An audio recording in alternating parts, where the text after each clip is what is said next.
Hello, everybody, and welcome back to Box Office Banter, your favorite box office recap show on the entire internet. I'm Tanner Decker, joined as always by my good friend. What about that other part of the internet we don't really talk about?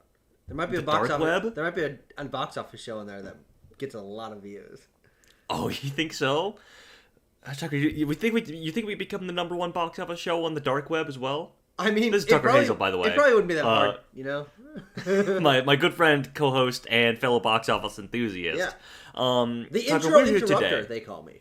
Yeah, that's true. It's true, Tucker. I call you that, at least in my head, when I'm screaming it at you at the top of my lungs. In my head.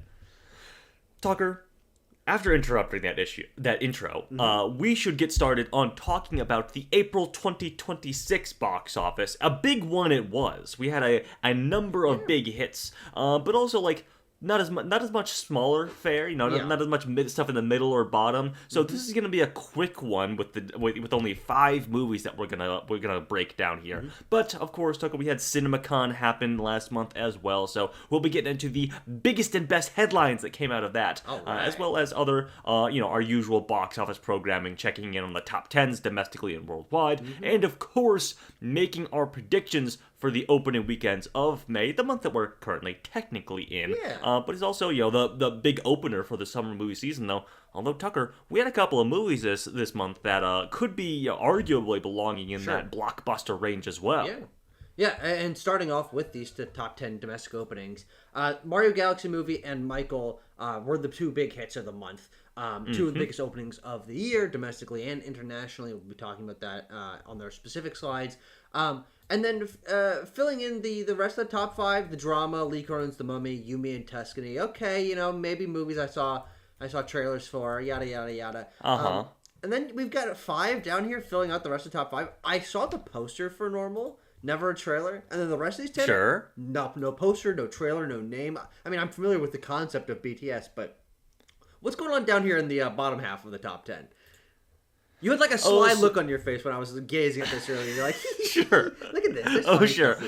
Yeah. It's okay. Okay, so Tucker, as you mentioned, we have Normal on there, which is a Bob Odenkirk sort of a nobody kind of movie, an action movie that I saw that I wasn't exactly crazy about.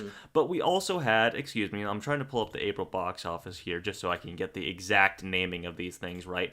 We have one of 2 BTS Arirang live performances. This one, the one that you're going to see first there at the number 7 spot, is, drumroll please, hang on, BTS World Tour Arirang in Goyang, the live viewing. Oh, I see. Okay, so 7 and 9 are 2 recordings of the same concert performed in different places? Performed in different places, yes. These are 2 different live performances. The one at number 9 is in Japan. So you have your South Korea performance and your Japan performance. Both received theatrical releases and both wound up in the top 10 openings. Rather, they both opened to $1 to $2 million. Okay. So yeah. In the middle, split the difference. Threading that needle is A Great Awakening. And Tucker, I will be honest, I usually know what all these movies are. I have no fucking idea what this is. You didn't even bother to look it up? I can click on it right now. Let's find out. One of the most defining moments in American history is the story of an unlikely friendship between the Reverend George Whitefield and Benjamin Franklin. Who cares? Who fucking cares? It opened to $2 million at the domestic box office. What's the total gross so far? Oh, Great Awakening, 7.8. Luckily, it only cost $40 to make.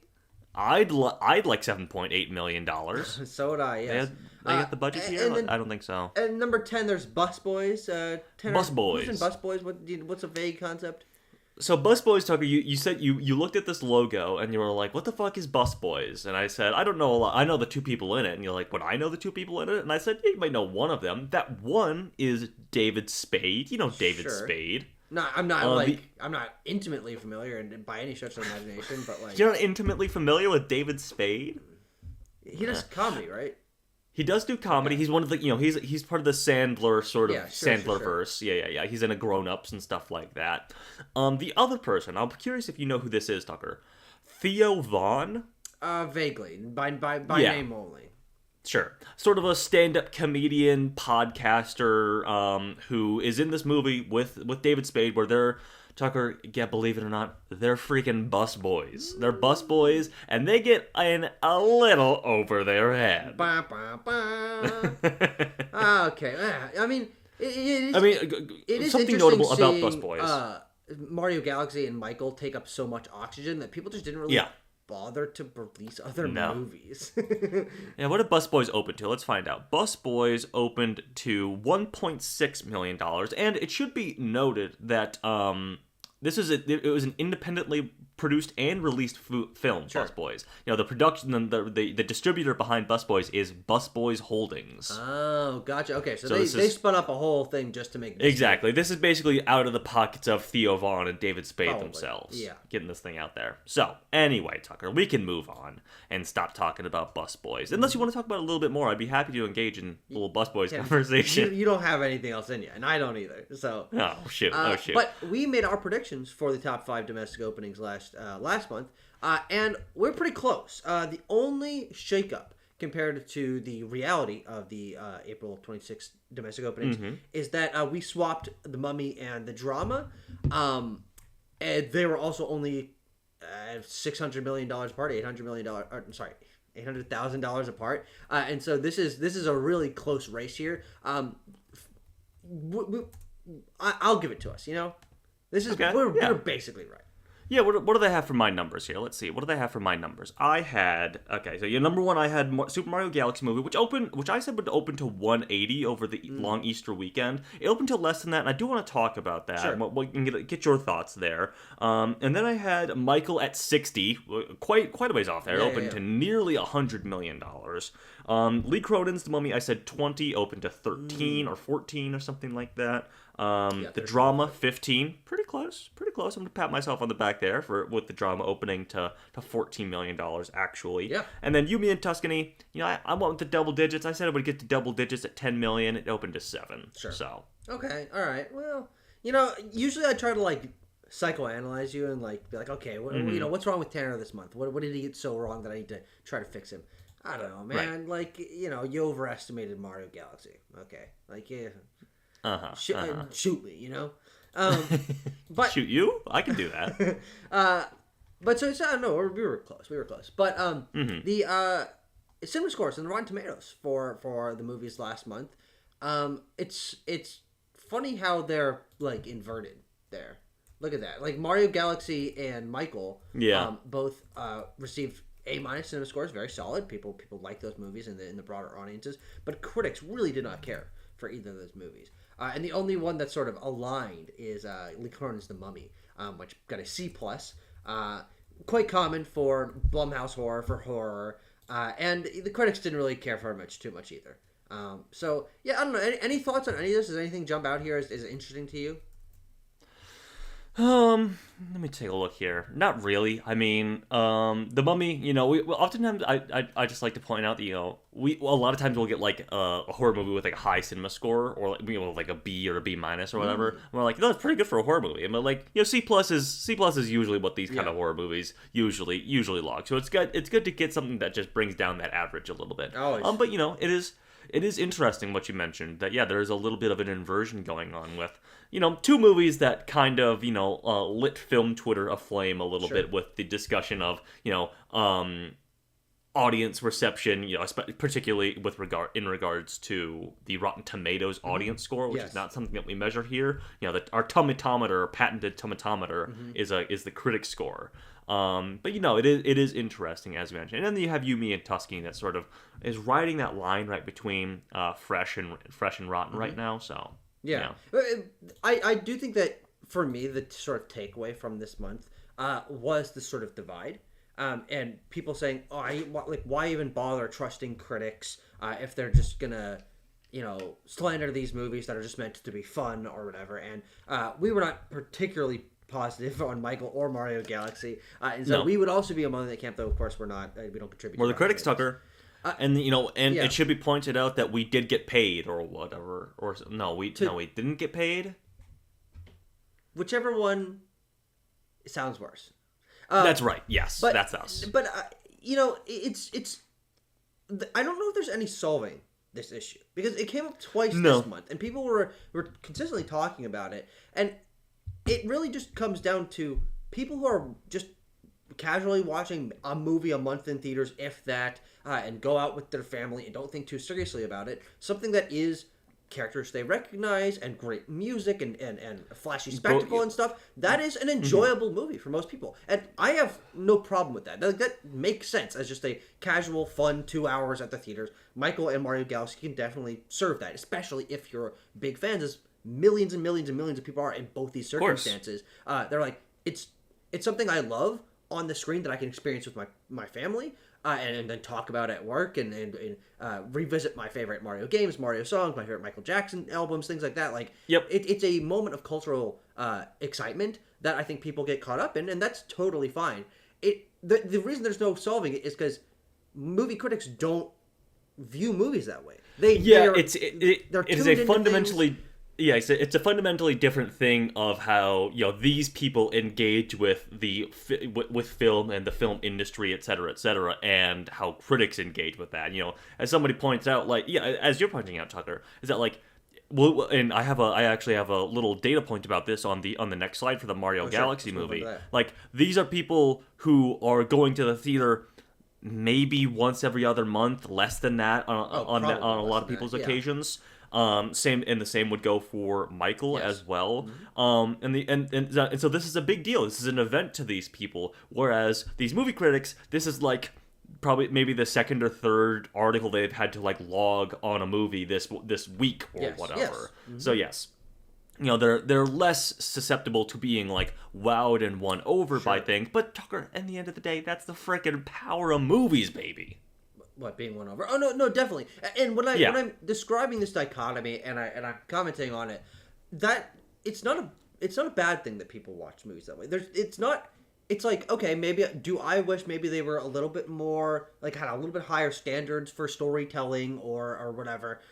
Sure, I guess, but like, I don't know, they've got other shit to do. Like, ultimately, film critics and people who are really into movies, people who are on Film Twitter, on Letterboxd, take this stuff a lot more seriously than other people, and that's kind of our problem. And so, like, you know, if my brother or my mom or whatever goes to see Michael or Mario Galaxy and they have a good time, it's like, that's all that is required. Like, not for me, because I don't love either of those movies, but like, I don't know. I'm just not as like, oh man, like the average consumer just loves stuff. It's like 2 hours, man. It's like having a good time. It's like, I take this very seriously, but I'm also very laissez-faire about the whole thing, I guess. Well, sure. Yeah. I don't know. Do we need to hold a referendum on this in this video, Tucker, or should we talk about the Super Mario Galaxy movie? Oh, okay. Well, I have more thoughts, but we don't have to necessarily express them here. Okay. The Super Mario Galaxy movie, Tucker, has made $850 million at the worldwide box office in just over a month of release. It opened to 148 on the Easter weekend, as mentioned. Yeah, is that a 4-day or a 5-day?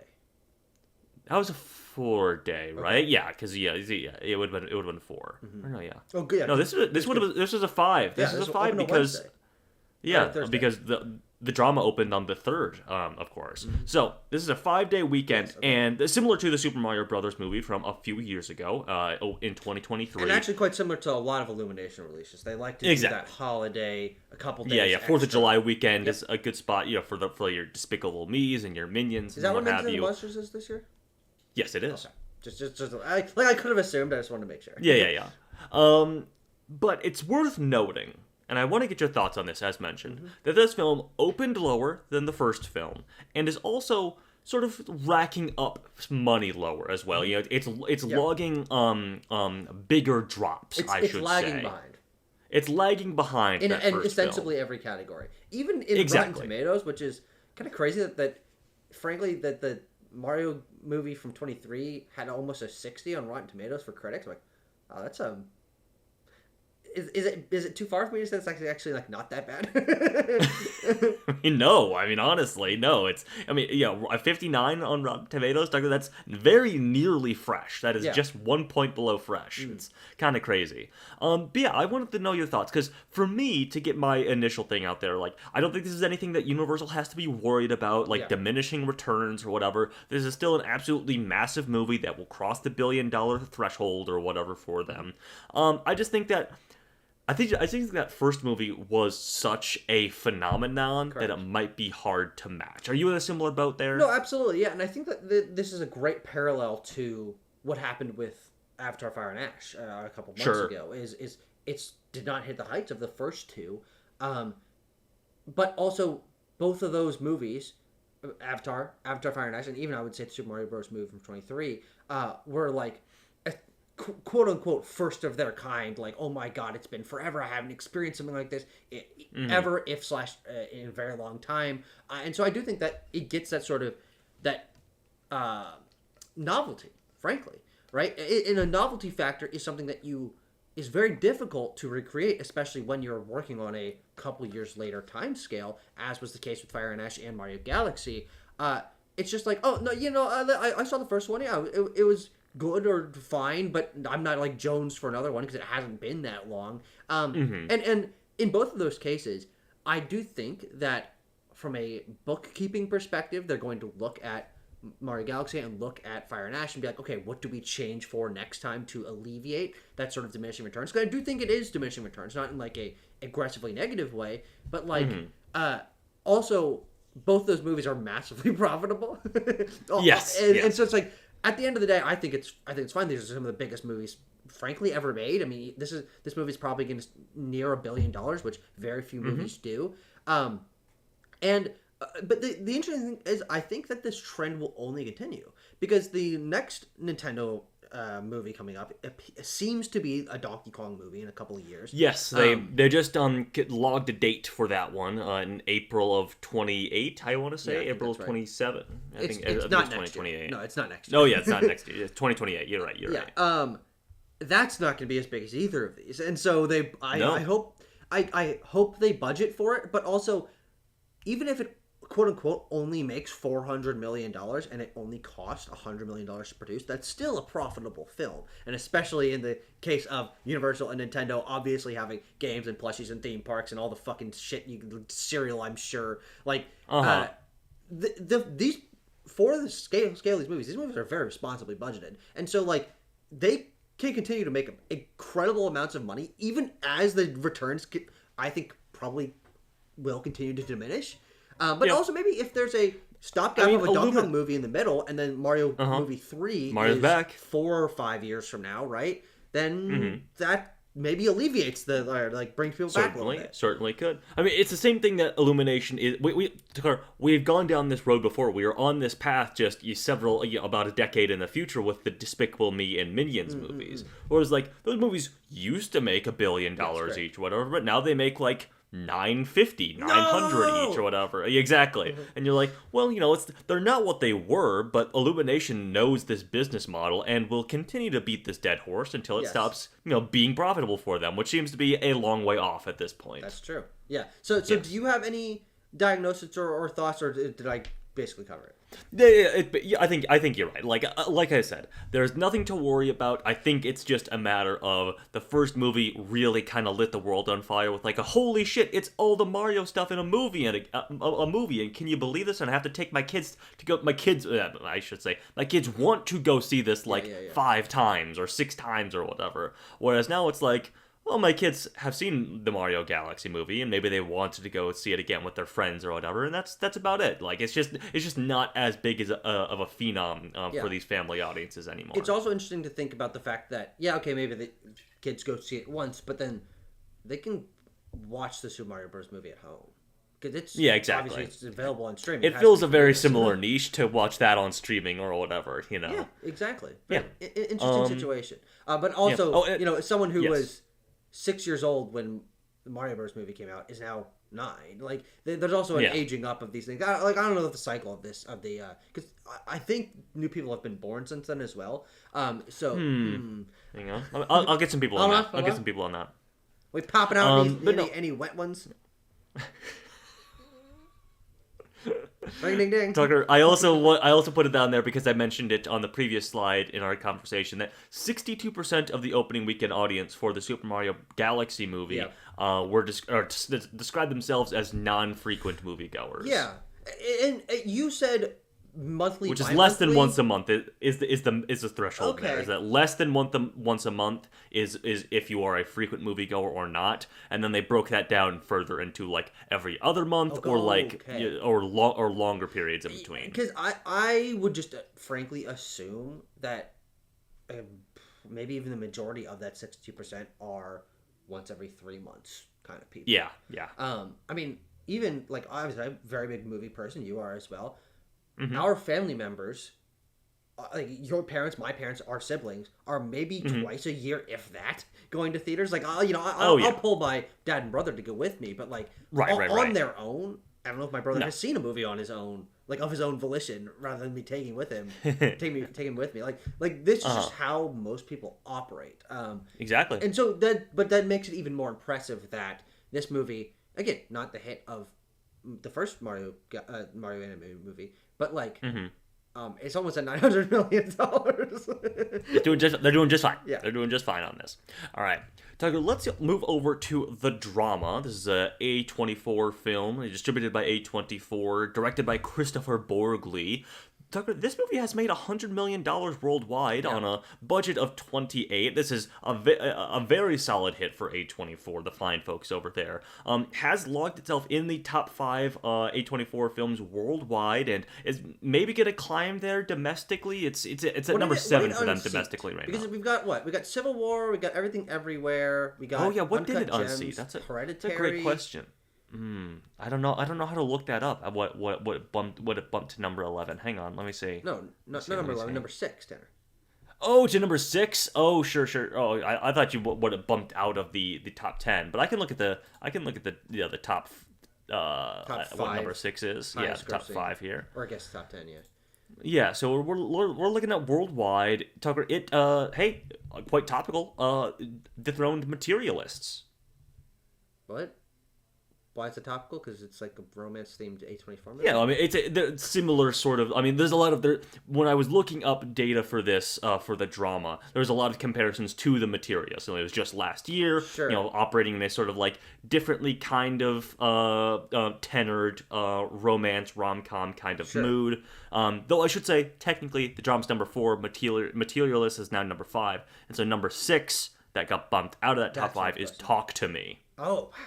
I keep forgetting that's one of the biggest. I mean, I like that movie a lot. Damn. Yeah. So The Drama, it's interesting seeing this sort of cadence of because also a lot of these movies that we're mentioning for the top grossing A24 movies are within the last 2 to 3 years. That is true for Civil War. That's true for Everything Everywhere, The Drama, Materialist, Talk to Me. Like they have really started building up a growing. Marty audience. Supreme, Tucker. Oh. Marty Supreme, their highest grossing film of all time. I didn't realize that was number 1, but yeah, I guess I remember that now.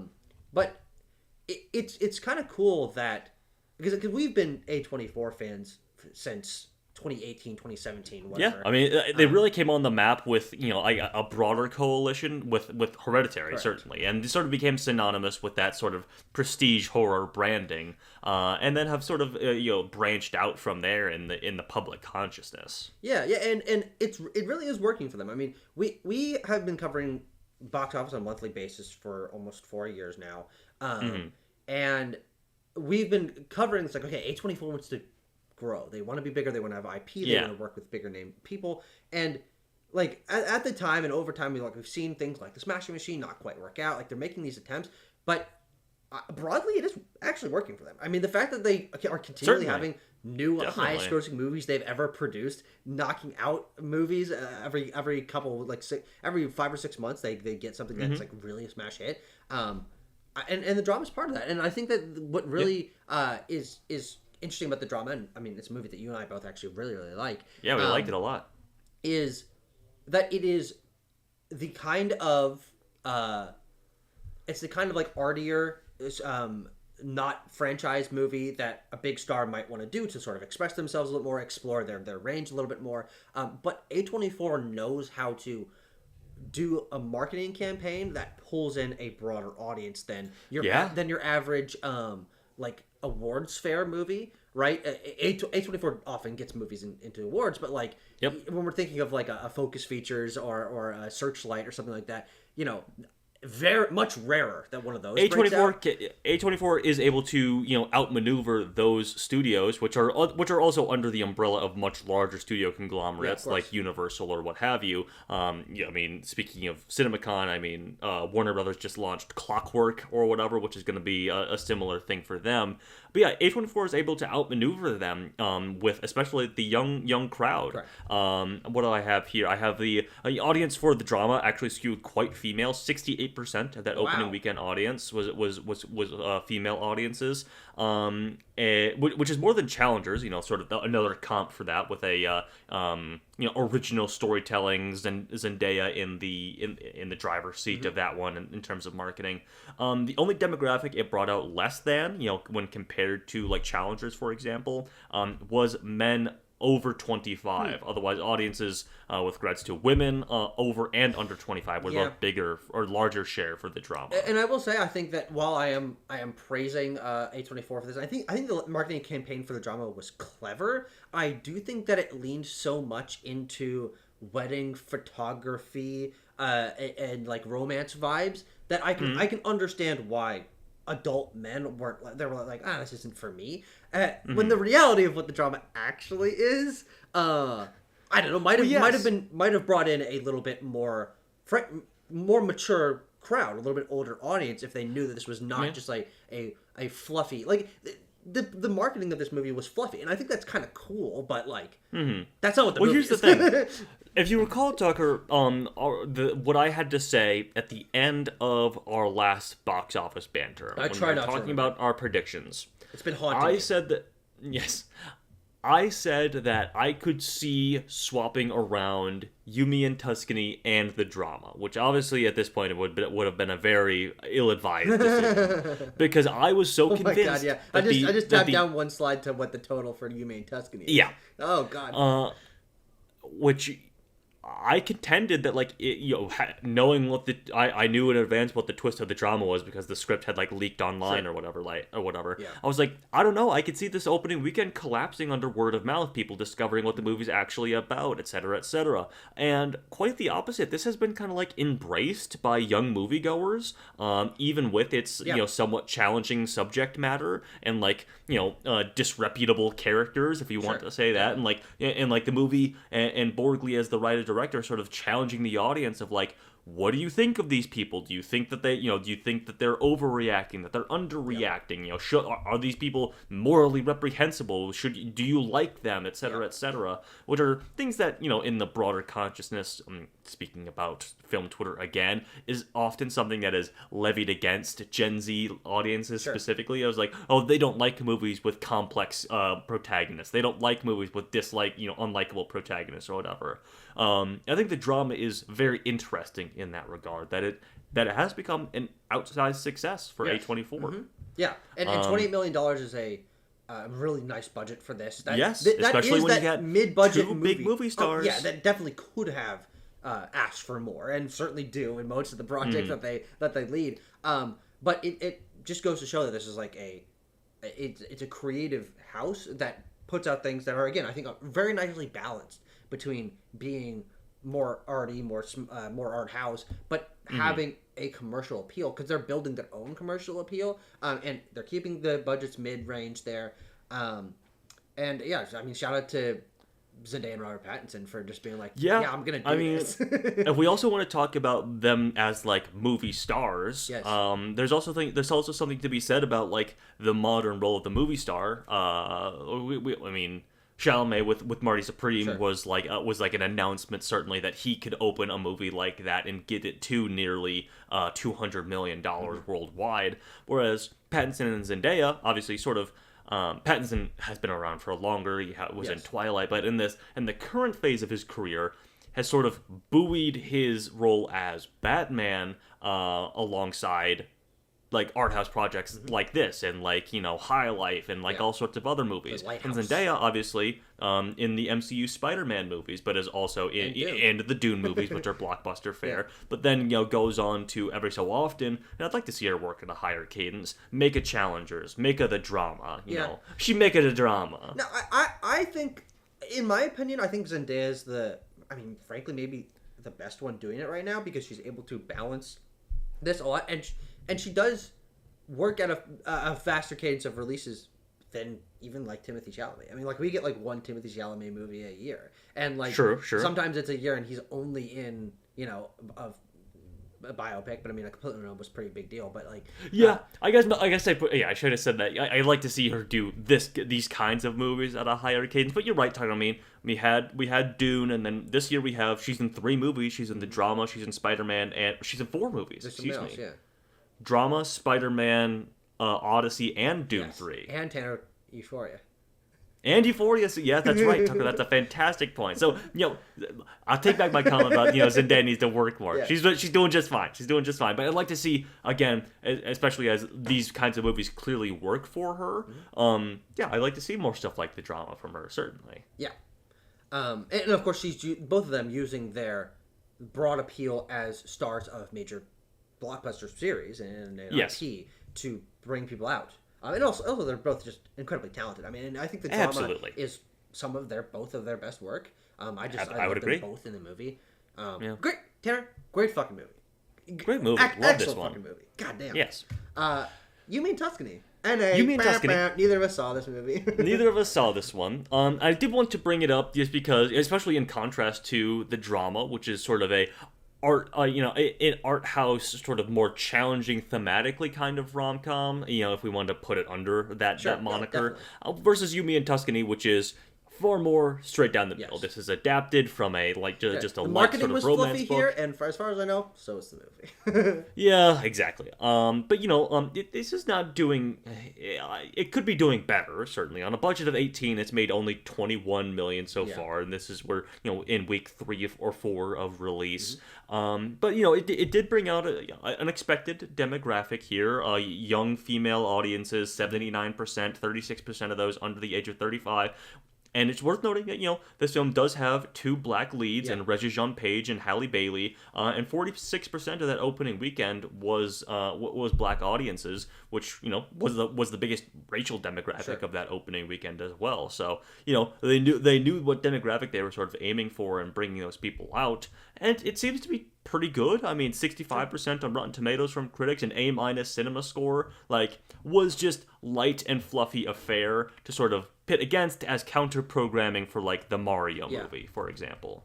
Hold on. I'm messaging the one person that I think might have seen this, which is Abram. I think his girlfriend wanted to go see it. Oh, that's possible. You, Me, and Tuscany.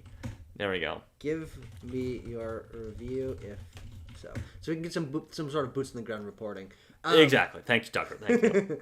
It is interesting to note that, as you mentioned on the second point here, Relish Mix was measuring social media impressions similar to Colleen Hoover movies, but obviously not panning out in the way that the Colleen Hoover movies have. This opened to less than half of what those movies typically open to. Or reminders of him open to about 20. Man, reporting from the field.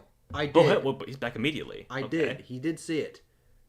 Give me your review if so. All right, we're waiting in the field for... We're waiting. He's typing up several paragraphs, I assume. Read out this last point here as we get our final thoughts. Sure. Just looking at the holds for Yumi and Tuscany, they're not great. It's falling about 50%. It fell about 50% in its second weekend and 62% in the third. It did lose about 1,000 theaters as a big movie moved in Michael into many multiplexes across the country. So yeah, I mean, it's a little disappointing. I would say it's a little disappointing that this movie didn't super pan out, especially because you don't get a lot of wide release rom-coms with 2 black leads in the title roles here. But also I didn't go to see this. Part of the problem, it also just didn't super speak to me. Yeah. I don't go to see a lot of rom-coms that get wide releases like this, but by all accounts, pretty solid. I mean, do we have the review from Abram here? We do. He said, I thought it was mostly inoffensive and funny enough. My whole theater loved it. My big takeaway is that Halle Bailey is very hot. Well, there you have it, There you go, folks. everyone. It is interesting to know, just I was doing a little bit of analysis there. 3 of the 5 biggest grossing movies of this month are actually black-led films. True, Michael, they are. They are, Tucker. Tuscany and the drama. So... Hell yeah! I mean, I don't know. It doesn't It's cool. It's cool stuff. It's interesting. But also, of course, we had a very big split between the top 2. There's there's a little bit of a divide there. Gap there. Sure. Let's talk about Lee Cronin's The Mummy. And we have to be very specific and say Lee Cronin's The Mummy, Lee Cronin's The Mummy, Lee Cronin's The Mummy. Because Lee Cronin's The Mummy. The Mummy comes out next year, Tanner. And also The Mummy came out in 2017. And also The Mummy came out in 1942. And also The Mummy... 2028 is when The Mummy 4 comes out. October 2028. Tanner, someone who made a graphic on LinkedIn that I saw this morning was wrong then. Wait, is that right? Hang on. October. Wait, Tucker, am I wrong? I am wrong. What? I thought this got moved. Shout out to LinkedIn. No one ever lies on LinkedIn. LinkedIn's perfect and flawless. What happened here? Whatever happened there? You were wrong. It's okay. It's not that big. I know this doesn't happen very often, but how could this have happened? I don't understand. I moved it for something. Tucker, talk about Lee Cronin's The Mummy. Yeah, Lee Cronin's The Mummy. $22 million budget. That's that nice, tight Blumhouse budget there. $74 million. Hey, that is a good return on investment. But it doesn't seem to be building in the way that I think they were maybe hoping for. Lee Cronin, of course, the director coming off of Evil Dead Rise, rebooting Evil Dead in 2023. That's a great movie, $147 million total. This is probably not going to hit 100. It might land just a little bit below that. I thought it was fine. I thought it was okay, Lee Cronin's movie. But, I don't know, 46% on Rotten Tomatoes. I don't think there's much of a massive issue here, because it is, of course, it is very profitable already.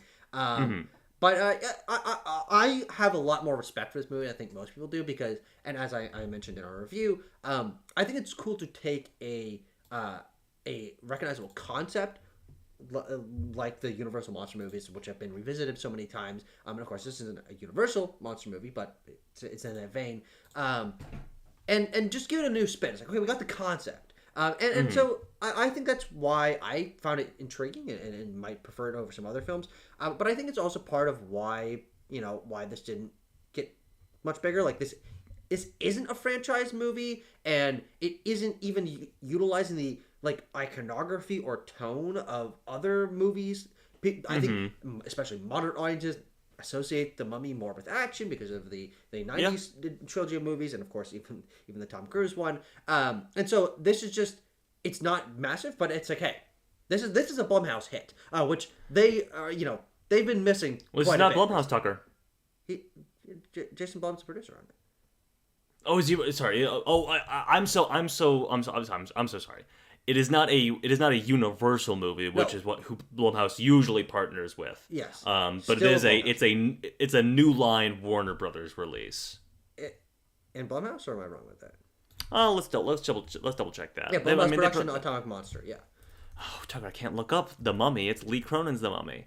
Also, to come to my own defense a little bit, The Mummy 4 was originally slated for 2028, but now this is why I got confused. It got moved up to October 2027. That's why I got confused, because I knew it swapped the release dates. Lee Cronin's The Mummy. Atomic Monster and Blumhouse. Yeah. Okay, there you go. And I know that for a fact because I watched the interview with Lee Cronin, Jason Blum, and James Wan, and I'm like, they wouldn't have been on that panel otherwise. That's fair point. Yeah. I was just so caught up in that. Yeah, this was originally pitched to Universal to be for them. But no, they didn't want any brand confusion with The Mummy, the Brendan Fraser, especially with them going into productions very soon on The Mummy 4. So this is what they got shopped over to Warner Brothers and New Line, which of course Lee Cronin has a relationship with. They released Evil Dead Rise a couple of years ago, which made $150 million. Yeah. So, try as they might, Tucker, the Lee Cronin name brand just not quite as strong this time around.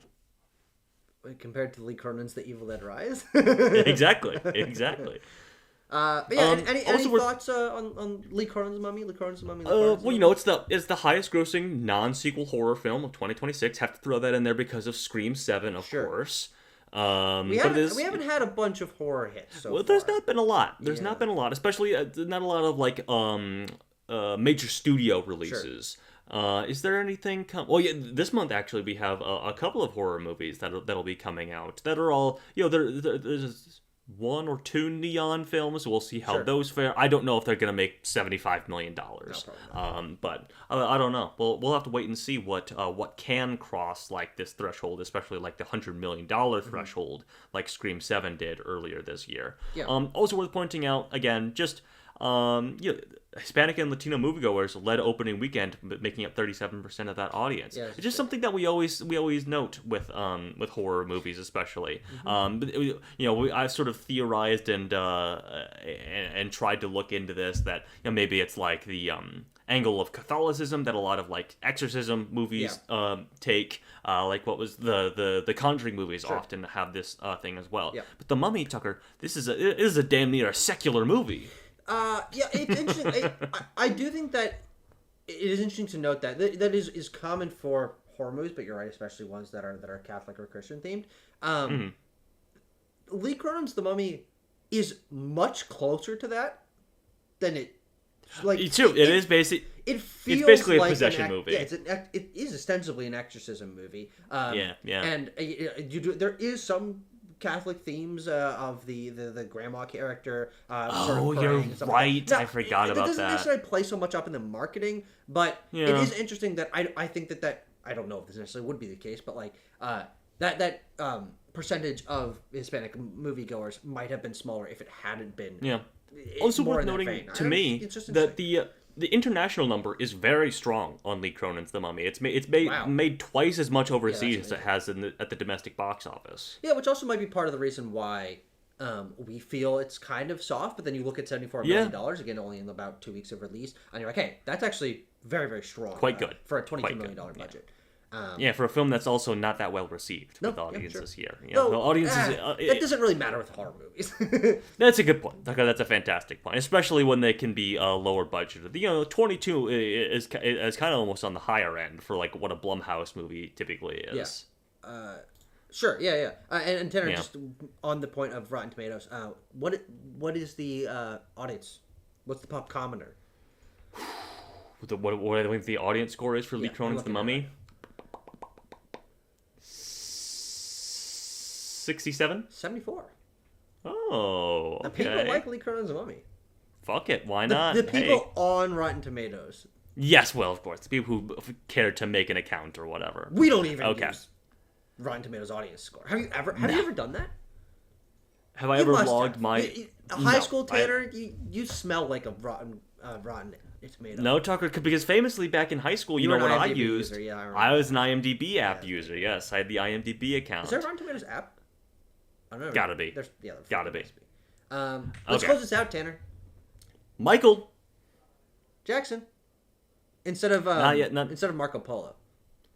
Oh, I see. Michael We're doing a little Jackson. call and response there. I can get behind that. So Tucker, this is a big hit. This is a big hit we've got ourselves on here. This is also the newest film that we're talking about, so it's got the most ceiling and the most room to grow here. But it opened to nearly $100 million, which makes it the biggest opening weekend ever for a music biopic. That makes it domestically and worldwide. Michael is a fucking massive hit, dude. It's made 180 domestic so far, 240 international, and it has yet to open in a couple major international territories like South Korea and Japan. At this point, I don't know. Is it crazy to say $1 billion? No, I don't think so. I think I just saw I just saw what its second weekend hold was domestically. The second weekend hold was like sub 50, which is really good. Yeah, especially for opening this big. Yeah. Yeah. There's just unequivocal hit. The only downside for the movie is we didn't think it was very good. The critics didn't think it was very good. But as we mentioned earlier, that really doesn't matter. I mean, Michael Jackson as a piece of iconography and culture is what puts the butts in seats, and for the majority of audiences, it's decently well made, and it is well performed. I'd give praise to the lead there, Jafar Jackson. Yeah. So I don't know. I think there's not too much to dig into here other than Michael Jackson is the biggest pop star name of the 20th century. Yes. And continues to hold that even into the 21st century. Maybe not the biggest, but like still has the... I would say, well, he's a goddamn king of pop, baby. So yeah, I would say certainly. I think he still holds that title into the modern day and age, as we can see. Yes. The fame has not waned in the slightest, it seems. I do want to mention, of course, that this is where we can get into a little bit of the financials of those reshoots, obviously, that were a big news story months ago at this point.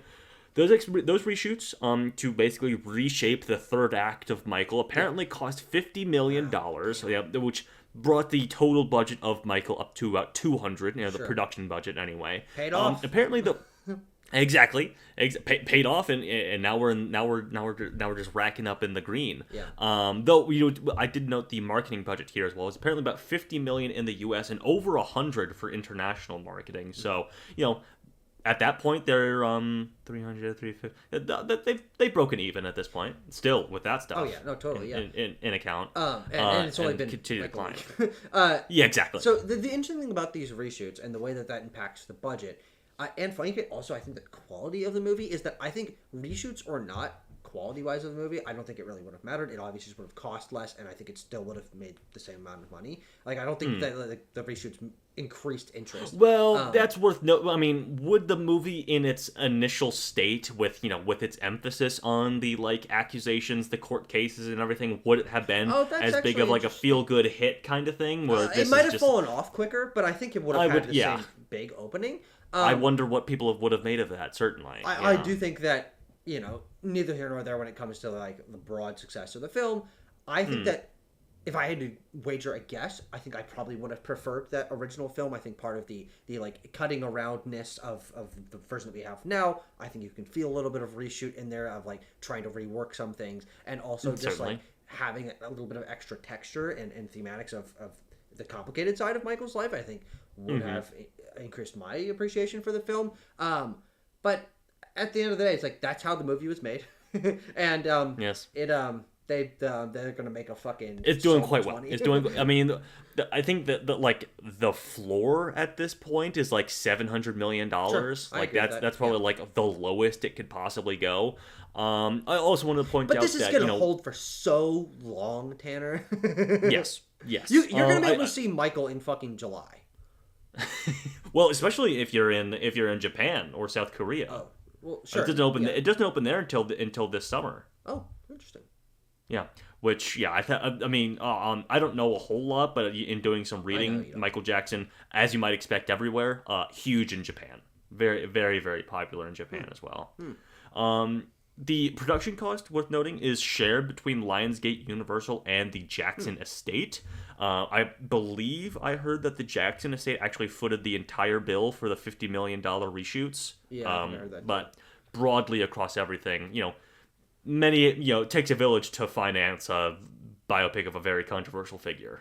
Yeah, I mean, but kind of does it though? Because Universal could have done this themselves. They have the Universal in here, of course, because they have the international distribution rights. Oh. So that's what they're raking that in at. Got it. Okay. Yes. But and also Lionsgate. we gotta give a shout out though to Lionsgate, who just we've called them L-Gate, and we've seen them just put out frankly crap that nobody cares about. On a pretty consistent basis, and it's rare for them to get a massive cultural hit. When the biggest that they usually get is Hunger Games or John Wick, which are things that people like and make a good amount of money. But those are their franchises easily. Those are their franchises. Those are their safe bets. But I listened to the interview with Lionsgate CEO Adam Fogelson that Matt Bellany did on The Town, where he did point out that Town, man. I love The Town.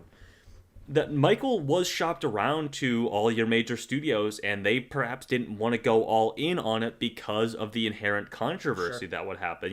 Does that stuff sort of fly in the face of those brands? Whereas Lionsgate doesn't have as much of a strong public brand, or like a Disney or even a Warner Brothers might have. Yeah. So they can take a little bit of a gamble like this, and absolutely it pays off. Yes. Yeah, and it'll be interesting to see. He mentioned another one they have happening. Sorry, I didn't mean to interrupt, but sorry. But they have something happening? They have something. They have another one that he cited as an example of hey, this was a little bit of a risk. Maybe this was a little bit risque as a thing, but it definitely paid off in spades for them. I forget what that was. Something that already has released. I think so. Let me, Tucker, talk your talk a little bit. Let me look this up. Okay. Michael, what can I say about Michael? You know, I'm just gonna go over the last time on Backlot Banter while you finish up that sort of Michael research. Last month we talked about Hoppers, reminders of him, Durandar the Revenge, Project Hail Mary, and Rain on Oh, sorry. The thing that he cited was Fahrenheit 9/11, which we actually just discussed on Quest for the Bestest. But yeah, back 20 years ago or whatever, Lionsgate released Fahrenheit 9/11, which, again, this is the thing that I brought this up on that episode, that like Disney was supposed to release that movie, and they're like, wait, actually, fuck no, we're not going to release a Fahrenheit, this documentary from Michael Moore. Lionsgate swoops in, picks up the movie, and makes fucking bank on it. Yeah, I mean, I'll be honest though, it's like, that's 2 times in 25 years. Like, I'm sure there's like another example somewhere. Yeah, I'm sure there are others. That's not a trend. It's just like, I mean, it's frankly a coincidence. Adam Fogel, I don't know the guy personally. I sincerely doubt he was CEO 25 years. He was not. He's a recent addition to the Lionsgate C-suite there. Yeah. But Michael was something his. That they're willing to do, and they are able to build up these things that are maybe a little bit riskier than the other brands. That is something I think could be an identity for them that they could grow. And it's funny, Michael is that, but it also isn't that, because also at the end of the day, and you know, maybe hindsight's 20/20, of course, looking at the financial success of this film, but like it is Michael Jackson. Like any studio would have made a lot of money. You have to remember, Tucker, that when they were shopping this around, it was that script, that had the controversial stuff forefronted in it, and Adam Fogelson did sort of shepherd this thing through those legal troubles, those reshoots and everything. kept on the Michael bus, and again, paid all the way off, all the way to the bank. With that's where the bus dropped him off at, was front doors of the bank. Hello, knock on knock. I'd like to deposit okay, sorry, I didn't mean to interrupt you doing the last time on Backlot Banter. No, I'm glad that you brought up Fahrenheit 9/11. It is coincidence. We just reviewed that on our show, The Quest for the Bestest. Very good conversation. If you are interested in hearing our thoughts on that movie, a very different kind of movie than we've ever really talked about. We've talked about a documentary in that show before. That's true. Remember the Hidden World or whatever? Is it The Hidden World? No. Secret World. The ocean one. The ocean one. We talked about a fish documentary. Which I know just sounds so juicy to hear that conversation. What the fuck was that movie called? Whatever. Yeah, what was that movie? No, not The Forbidden World. Was it not The Hidden World? Was it? I thought you were Googling it. No, I was. I'm not typing. My hands are here. Okay, anyway, we can move on. Strange World. Backlot Banter. Strange. No, that's not it. I thought you got me. You got me for a second, you fucker. Okay, last time. Backlot Banter. The last time we talked about Hoppers, it had made about $300 million, made another 75, but it's basically tapped out. I saw that it's going to some VOD platforms soon, I believe. So very, very solid hit for Disney and Pixar over there, especially as far as their recent original ventures have gone. Where did it end up in sort of the ranking of Pixar movies? Because let's find out. That $75 million is solid for the month 2, but it's not like, I mean, that movie had a pretty solid fall off. And $400 million is good, but it's not like phenomenal. I think I was a little bit hotter on it and its potential success coming out of those first couple weeks when people were really quite raving about it. And it is a very good movie. Nothing against Hoppers. But I'm just surprised that it didn't even cross 400. Right? Oh, so I'm looking at the domestic right now. Hang on, sorry. Can I get... right now, Hoppers is at number 20 in terms of Pixar domestic gross. Yeah, but I do want to mention... solid hit. Praise to Hoppers. I do like it, but Elemental made almost 500. So it's true. Like, and people are still reticent to consider Elemental a hit. There definitely is like a vibe where people like Hoppers, and so they want to like say that it, or like view that it did better, and people don't like Elemental as much. So like, there's like less of a grace to it. But this movie's like $115 million behind Elemental. Box office wise. Oh sure, yeah. Hang on, yeah. I think that you Tucker, that's a fantastic point. At the worldwide box office, that's certainly correct. Though I think this, as with a lot of these things, and as we've discussed a couple of times, like international rollout might be a little bit different, or might be a little bit lagging behind. For Hoppers. Yeah, because that was the deal with Elemental as well. It's Sure. like opened later overseas and stuff, which is what gave it such long legs in Gotcha. over time. Yeah. But I think, yeah, Tucker, that's a great point. I think it's also just a matter of, people like Hoppers more than they like Yes. Elemental. Yeah, and it's just interesting to sort of see that panning out when the reality, I remember hearing people be like, "Oh my god, finally, like a big original movie from Pixar." It's like, guys, we got this 2 years ago, or I guess 3 years ago, and it actually was a lot bigger. But no one Exactly. wants to. Frankly, people still really remember Internationally, worldwide, of course, because Elemental made 154 domestic. Yeah. And yes, that led nearly 500 worldwide, as you mentioned. God damn. But yeah, this was their biggest original film since Coco. Then, domestically speaking. Oh, okay. Specifically domestic. Yeah, it is an interesting split there. Reminders of him went up from $68 million to $87 million. Again, Yeah. the Colleen Hoover train keeps on trucking along. That's right. Durandar 2, The Revenge, grabbed another $5 million. International releases, especially in the U.S., don't tend to stick around very long, so that makes sense. Project Hail Mary, Tanner. Good Lord Almighty, the people. Yeah, Tanner, man. The amount of Rocky quotes and references I'm still seeing. Yes. I over a month later, I'm like, okay. I mean, This has man, become- people just love Project Hail Mary. This has become an iconic film. True. Yeah. Incredible legs on this one. $626 million, and is continually still logging in like the top 5 Yes. domestic box Yeah. office. I think still. It's really, really crazy to me. I mean, they brought this back to like IMAX and PLF screens, and yes, there's the conversations in the memeing of Rocky specifically. Sure. And even in my sort of film nerd cycle side of things, there's been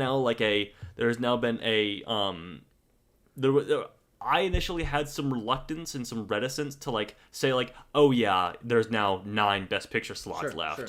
But like at this point, I'm like, I think there's really Yeah. any arguing about it with how well received and beloved this film is. Yeah, that'll be really interesting if that ends up being one of them. I'm Yeah. not quite as confident, but I mean, it really would not surprise me.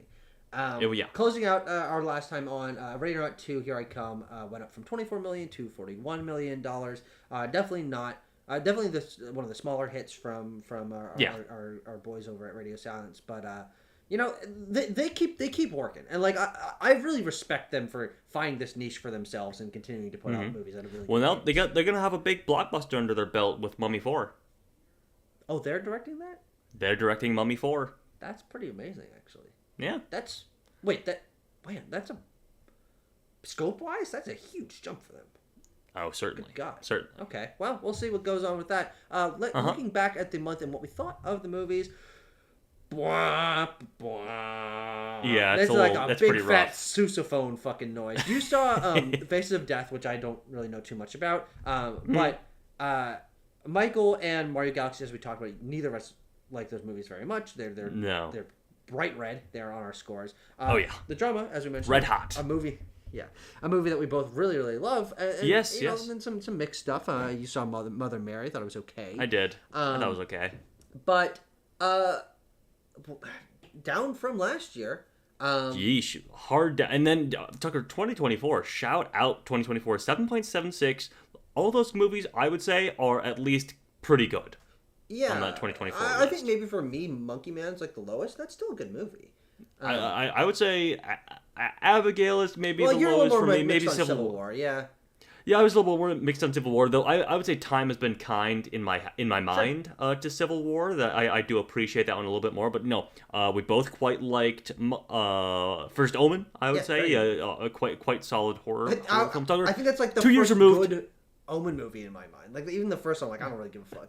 But Tucker, 2 years removed. Which one do you prefer at this point? First Omen or Immaculate? Which one do you think is better? probably the First Omen. Okay. Yeah, I do think in some weird way, actually, even though I do think Sydney Sweeney was good in Immaculate, her presence since that movie has come out has blown up so much to where I'm like, Sydney Sweeney. She doesn't bump that movie up much in my mind. Maybe down a little. And then 3 years running, we get a goated movie in April. We got Challengers in 24, Sinners in 25, and The Drama in 26. Sick. Yeah. 3 fucking excellent movies. Absolutely. Okay, we can briefly look at the monthly box office, chart here, breaking it down month by month. April of 2026, very much in line with where we were in 23 and 25. 24, Tucker, Jesus Christ. What a collapse. What a collapse we had 2 years ago. Well, that's rough, man. Yeah, we were looking back at those, like, Civil War was the only hit, and that's, like, an A24 hit. We had an A24 hit this month. But we also had fucking Mario Galaxy and Michael Jackson. Yeah, I seem to remember Civil War, it was like a big deal that it opened to like $25 million or whatever. Whereas, fucking Mario and Michael made those in like a day. No, like half a day. Yeah, exactly. So very, very funny. I mean, that's one of the lower points, actually, period. Over the course of the last 4 years. Though, it's all pretty close, I would say. I was surprised that 26 wasn't above 23 and 25. I tried to look into why that might have been, just looking at the numbers here. I think it's just because there wasn't, as we talked about, there wasn't much of a middle, even though we did have 3 films that opened to basically like $100 million or more. And it's important to remember how... Tanner, do you remember how Or 2 movies, sorry. 2 movies. How busy April 2023 was? Super Mario Brothers movie, which obviously bigger. John Wick 4, Dungeons and Dragons Air, Evil Dead Rise, Renfield, Scream 6, Creed 3 had just come out. Like, this was like, and Shazam! Fury of the Gods. Like, this was like, oh my god, like 2 or 3 movies that people are broadly interested in are coming out. It's like, holy shit. So that makes sense. But even then, it's not that much ahead, which frankly goes to show how big Galaxy and Michael were to be able to exactly. Yeah. And compared to, like, I'm listing a bunch of movies there, but it's not like, Air and Dungeons and Dragons and Renfield. No, those were mid-sized hits though, and there wasn't a lot of those in April of this year rather. But if we look at what the top 10 highest grossing movies of the year are so far domestically, we got some new movies here, Tanner. 3. We do. We got the 10. Drama. It pops in at number 10 there. Exciting stuff. And then say hello and goodbye to the drama. Well, yes. Sadly, of course. But Michael and Mario both popped in at the top there, bumping out some stuff. I forget what they bumped out. Actually, I can look for you here real quick. Don't mind me. Oh, I'm minding. Yeah. I'm minding so hard. Oh shit, he's fucking minding. Fuck. Oh no, I need in-year releases. The Housemaid should not be in there. Oh yeah, fucking Tucker, Iron Lung was in there, and Crime 101 was in there. That's fine. We can say goodbye to those. I'm okay. Yeah, we can say goodbye to those. That's just fine. And then the worldwide, not much change. Only Michael and Mario popping in there again, but.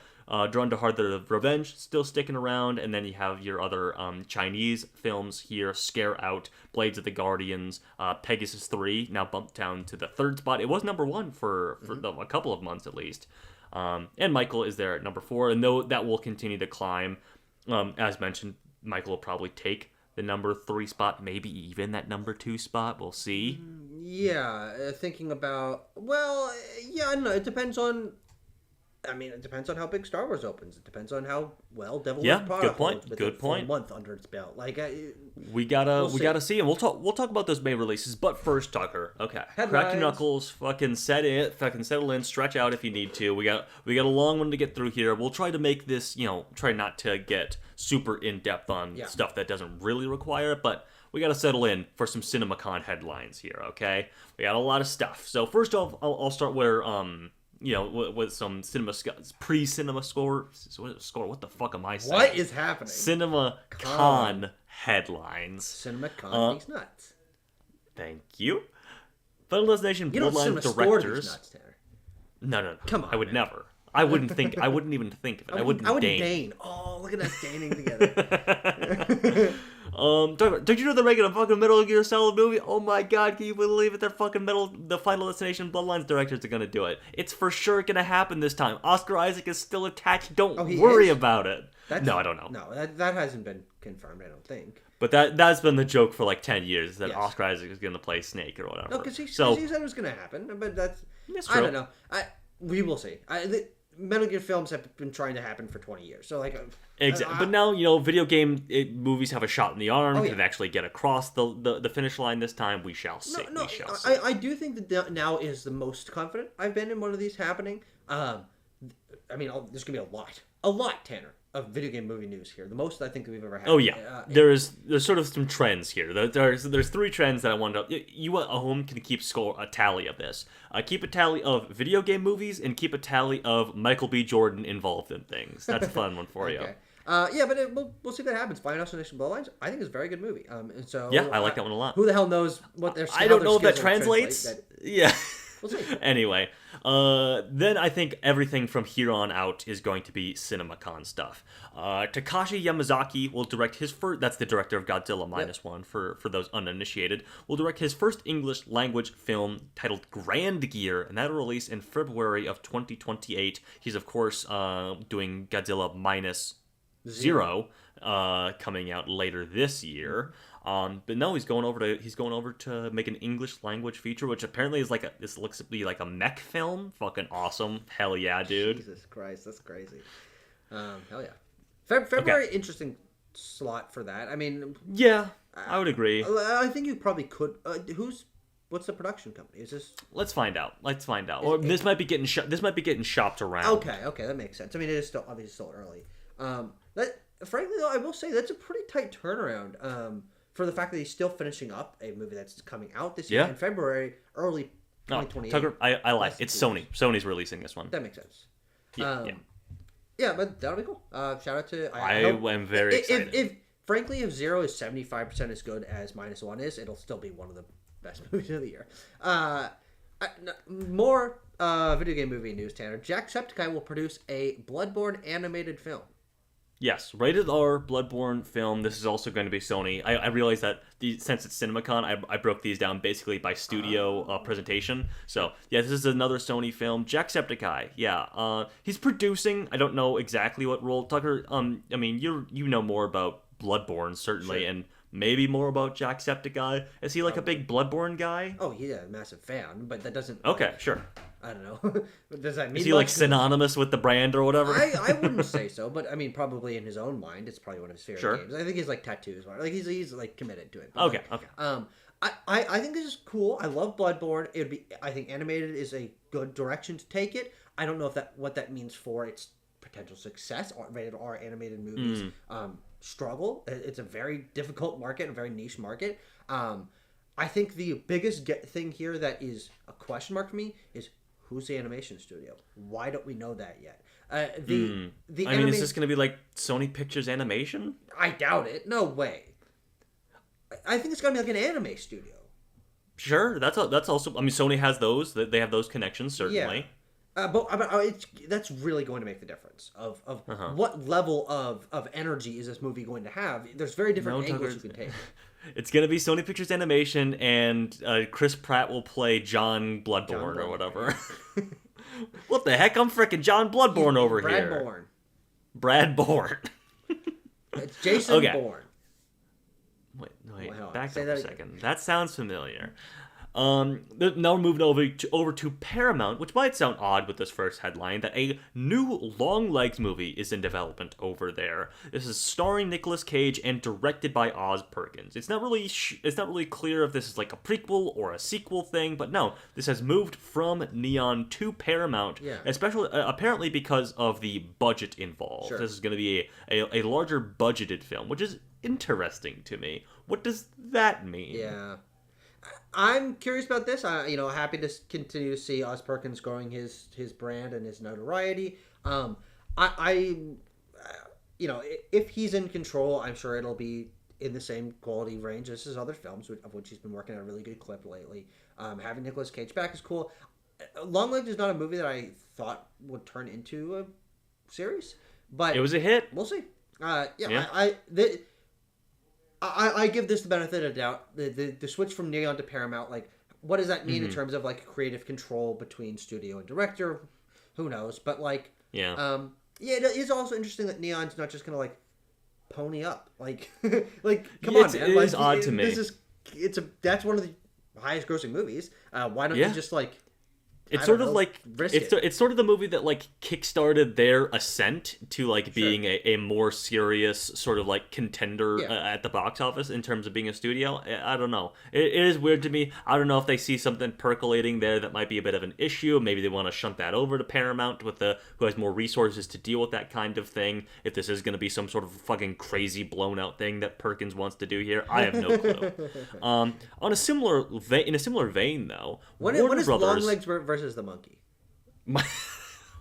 Maybe that's what this movie is. In a similar sort of Versus vein, Keeper? Is Keeper could be is Keeper a character? No, it's not. there's some keeper ghosts and ghouls that Longlegs could face off against. Maybe this is Longlegs in hell. Longlegs goes to hell. That'd be sick as fuck. Actually. Yeah. Sorry. Similar vein. Warner Brothers is doing a Gladys prequel movie. That's going to be written by Zach Kreger. This is just a slate of horror movies that Warner Brothers basically announced at CinemaCon. Gladys prequel, Final Destination 8, and Zach Kreger's new directorial feature, The Flood, and Evil Dead Wrath are their sort of 2028 horror slate that they announced. And then okay. There we go. I'm excited for all that stuff. And there's a sequel to the Curse of La Llorona is the original film. That's coming out next year. A sequel to that called The Revenge of La Llorona. Yeah, I'm decently interested in all of this. It is cool to see. Again, this is the plan now. The merger coming up. I don't know how that will impact things, if it will. But Warner Brothers and their commitment to decently budgeted horror is something that's been really keeping them at the top of mind of last year. It's been doing a very good job at it. And so I think the funniest one here is a Gladys prequel. Sure, whatever, man. Like, you know, I love movies. Let's just fucking see. She's iconic. She is an iconic piece of horror iconography, and we'll see if they can sort of keep that. Instill her in the likes of like a Chucky and a Jason and a Freddy and stuff like that with a prequel movie. I don't know. I mean, I think. She's obviously not there. I kid, I joke, but like that's definitely what they're trying to make her is make her that. Yeah, but like, I mean, I know she'll get into some fucking weird shit, but yeah, the question is how far back are we going? The question is how old is Gladys supposed to be in Weapons? Because part is she of like her fucking 250 years old? Prequel. No, I mean like is she like 250 years old? So is the prequel be like? Are we doing like Salem witch trials with Gladys? Is she supposed to be 250 years old in Weapons? That's my question. Is that she's sort of all about this eternal life stuff. So and remaining young, and we get a little bit of backstory, but like that could be sort of telephoned that she's been around for 250 years, or maybe it's just set in the 50s or whatever. Yeah, the first one would be wild. But the only thing I question there is like, I think her iconography is the fact that she is older, she is weathered, the sort of aggressively colored hair and heavy makeup and things are part of her trying to maintain her youth as an older woman, and so making her younger, I don't know what elements of her iconography she would even have, right? Like, I mean, is Amy Madigan gonna? I doubt it, right? Her? Like, how long? Maybe prequel it's set a week before Weapons. You know, I mean that's honestly possible. Gladys's crazy week leading up to Weapons. Final Destination 8. Okay, cool. It is interesting to see the news coming out of those Bloodlines directors. We'll see who the director for 8 is. Right. Kreger is the name of the week here, I guess. So shout out to him with the Flood. Evil Dead Wrath is, guys. I don't know if you noticed, but we're having an Evil Dead movie come out like very soon, and then there's like, we're trucking along. The Evil Dead train. We got our trilogy. Rise, Burn, and Wrath. All in the span of like 5 years or whatever. Yep, and shout out to the fucking Conjuring universe. Jesus Christ. 2 Conjuring movies coming out next year. I believe the Warrens prequel is also dated for September of next year. The Conjuring First Communion. And we're not going to make the same mistake. We are putting these high on our list of potential hits for next year. Yeah. We're not fucking around. We know. Spaceballs, the new one. Releases. Yes, the new one. April 23rd, 2027. Tanner, Are you angry? About what? Are you angry that it's not called Spaceballs: The Quest for More Money? No, I don't really Which is what the joke was. That's the joke that they made in the first one back in the 80s. That it was going to be called, the sequel would be called Spaceballs: The Quest for More Money. They could have. I don't know. It doesn't really bother me that much. But what's Okay. the Tanner Dykstra vibe check? Is this going to be a big deal?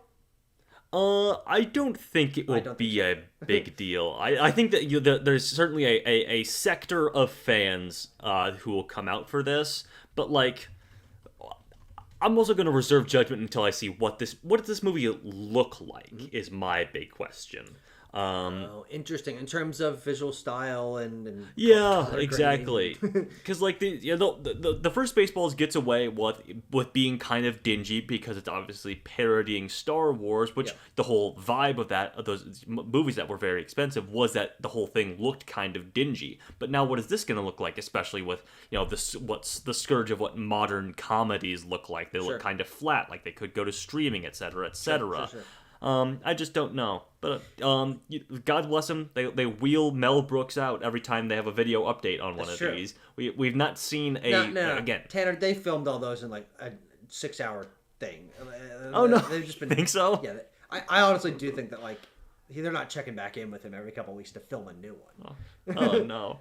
But no, I will reserve judgment until I can see what this movie looks like. Is going to be my thing. Yeah, I think that the final thing I'll say about that is the reason why I'm not super sold on this being a big deal, even though Star Wars continues to be a very massive deal, is that I think Spaceballs' legacy hasn't held up in the way in terms of like conversation. It's a fun movie. I like it enough, but I think also, especially for broad audiences and younger audiences, Mel Brooks doesn't mean anything. I think part of the reason why Spaceballs was so big is it was capturing, it was the intersection of a massive creative force in Mel Brooks, who was very big at the time, and a massive cultural force in Star Wars.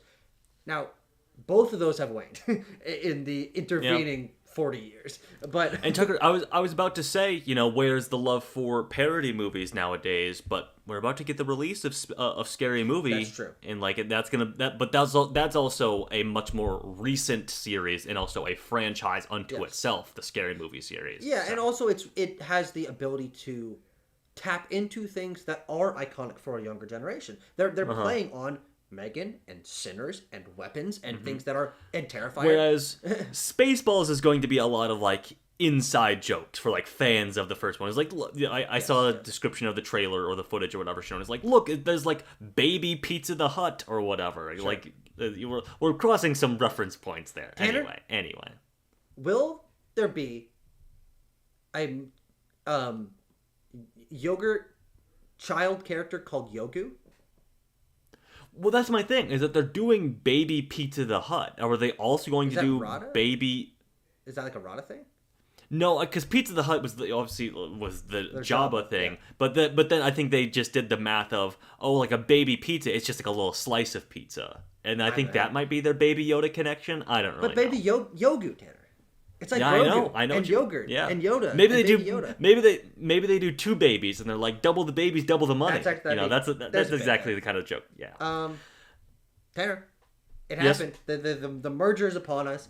David Ellison has announced at CinemaCon that all Warner Bros. And Paramount films will have a 45-day theatrical minimum, and I believe there's also some other things about like, hey, we're gonna like try to extend things, keep things around, like. Yeah. He's saying what he needed to say to the movie theater owners to like assuage any fears and stuff like that. Here's the great part about this, Tanner. He's saying this. What's that? There's not any ramifications if they don't do this. No, like this isn't really, legally binding. Yeah, there were some other sort of Warner Mount headlines that came out that the Warner Brothers board approved the merger, which is not really news to me. I didn't really put it down here because it's basically like the Warner Brothers stakeholders all agreed that they will get money. A lot of money, yes. Yeah, there's like, I agree that I vote yes on getting myself lots of money, please and thank you. And then I also saw that that Paramount is asking the FCC for approval for the nearly half of the cash that they're using to buy Warner Brothers is coming from Middle Eastern interests, which I'm sure is fine. I'm sure it's okay. I'm sure it's normal. It'll be really interesting to see how that influx of cash, which is currently everywhere, impacts things on a longer tail, if we notice sort of a cultural shift in things, if it really is just a financial thing that doesn't seem to impact the actual creative side of things. That's also what's happening with EA. EA is getting bought out mostly by Saudi groups, and so like I'm not excited about it. It's not a good thing, but I'm like, this is we'll have to wait and see how that actually affects things. Frankly, I think that for our experiences, the health of the industry, I'm a little bit more worried about the merger of two major players than I am investment from another nation. Certainly. I mean, at that point, you're really looking at, like, because now Paramount will own, like, CBS and CNN and stuff like that, and so you're like, you especially with regards to international affairs. Is there something happening in the Middle East right now that we're that maybe should be reported on by something? I don't really know, but in the potentiality that something like that could happen, then you have to consider who these companies are beholden to monetarily. Anyway. Speaking of something that has nothing to do with that, a Call of Duty movie is going into production, and that'll release on June 30th of 2028. We got a release date for the Call of Duty movie over at Paramount. Now moving over briefly to the Disney presentation, there wasn't really anything super of note there, other than, of course, Tucker, the biggest announcement that we all know. Infinity Vision is coming, Tucker. Infinity Vision. Are you excited? Are these going to be like, I can't remember what this is. This is like new like PLF screens? So, no. This is, for people who don't know, a certification that Disney will give to PLF, not IMAX, notably not IMAX screens. PLF screens, so like your other, your DLX or whatever they might be called, 40X. Whatever your local theater is, exactly. That are like, these are the screens that Disney deems appropriate for you to watch Avengers Doomsday on. Tanner, this is incredibly fucking stupid. It is so stupid, it is so desperate, because Disney is clearly kind of peeved and pissed that they couldn't get any IMAX screens for Doomsday, and so they're rolling out this instead. To their frustration credit, it's a pretty big deal. Like, this is going to be one of the biggest movies ever to not have any IMAX release screens. No. I just saw that fucking Spider-Man Brand New Day, also no IMAX screens. What took them? Fucking The Odyssey. Oh, that makes... Or no domestic IMAX screens. I think they do get IMAX screens internationally, nothing in North America or whatever. I mean, it's very funny that it just shows a alignment between IMAX and creatives that specifically use their formats. Villeneuve and Nolan are both massive champions of IMAX screens, and IMAX fuck you, Disney. Fuck you. Literally, fuck you, Disney. You're not getting our screens for either of your big movies this year. Which is your big Marvel movies. I think ultimately, I think this will kind of... This is like an interesting balancing of the playing field of like a side of the industry, specifically IMAX, making a decision to support one group and not support another group. Ultimately, I think Spider-Man and Doomsday will both be bigger than Odyssey and exactly. But I think it evens the odds a little bit, frankly. Because IMAX tickets and those screens are something that people really make a lot of money on that, especially near launch or near release. And holding that back from Disney, I think, pulls them back just a tit. I don't think it's a massive deal, but like, this is an interesting little evening of the playing field. I don't know. Let's see how you like this. Exactly. Okay. Tucker, we got a release date for Alex Garland's Elden Ring, speaking of Bloodborne, a little bit earlier, and, another video game movie here. That'll release on March 3rd, 2028, and speaking of IMAX, it is being filmed for IMAX, and will have those IMAX screens in early March in a couple of years. We're getting some set photos from this. It looks like Garland is, really going all out in the recreation of the settings and the vibe and aesthetics of Elden Ring. Tucker, I assume you're quite excited for this. You're a big Elden Ring fan. Very interesting. I think the question is just what's the story about? It's not going to follow the game. It's going to be just set in that world. What is the scale of these things? What's the use of CGI? I mean, they a lot of the things iconography about Elden Ring are massive scale monsters with lots of hands and fucking giant trees and stuff. to a point that we were talking about earlier at A24 with regard to the drama and the budgeting there, this is going to be by far their most expensive film, they have said.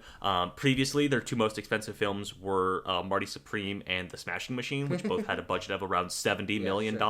This is apparently, quote, well over $100 million for the budget. But to that point, I think that this shows A24's commitment to growing, as we were mentioning earlier, with the drama.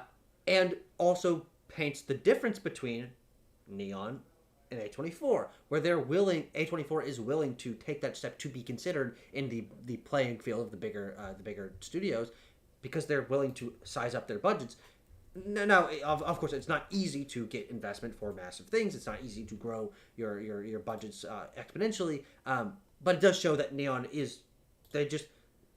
until they start doing those things, they won't be A24. Yeah. Also lays the groundwork for what I assume will be a very similar sort of vibe when they eventually make their Death Stranding movie as well. Yep. That'll be fucking crazy. All right, and now we are post CinemaCon announcements, but we have some other things lingering at the bottom here. I Am Legend 2 is in development. That'll star Will Smith and Michael B. Jordan. It is going to be directed by Stephen Caple Jr. Don't have any other information on that as of the moment, but this was something that was sort of in the hopper for a long time. I've always wanted to make an I Am Legend 2, bring Will Smith back, of course, and then as Michael B. Jordan's star rose around like Creed and everything like that, just to show you how long this movie's been in like pre-production, pre-development or whatever. Yes. But apparently this is moving ahead with the director. We're writing a script in a couple of years probably. We'll get this movie.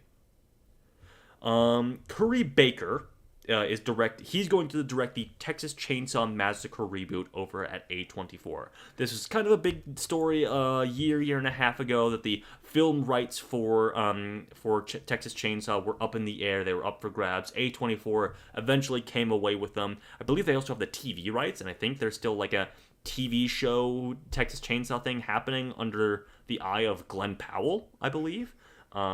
But no, Curry Baker, who we'll talk about his upcoming movie Obsession here in a little bit on the next slide. He's got a movie coming out for Neon this month, but he's gonna head this one up. This is a great scenario. I think there seems to be three options when you're doing a new horror movie. It's a studio movie.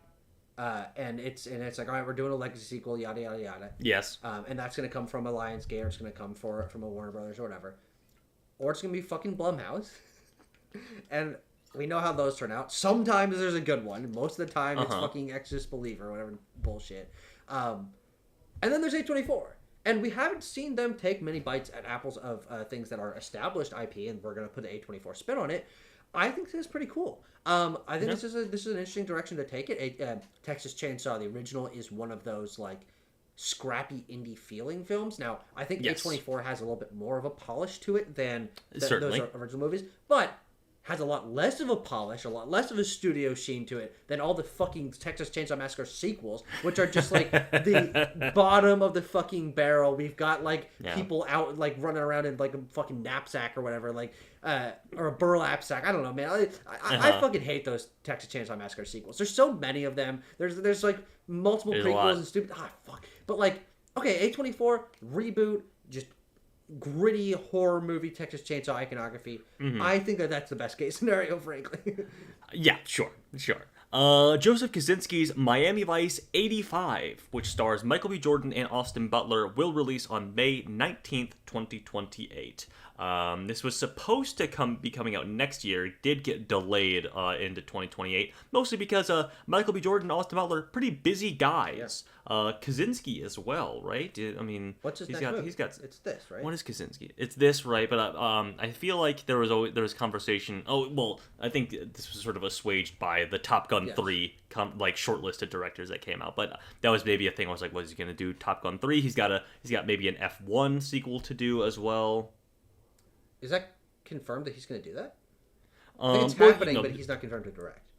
Yeah, that's true. But there's meetings probably that are happening. You know, you would want him to come back, presumably. Yeah.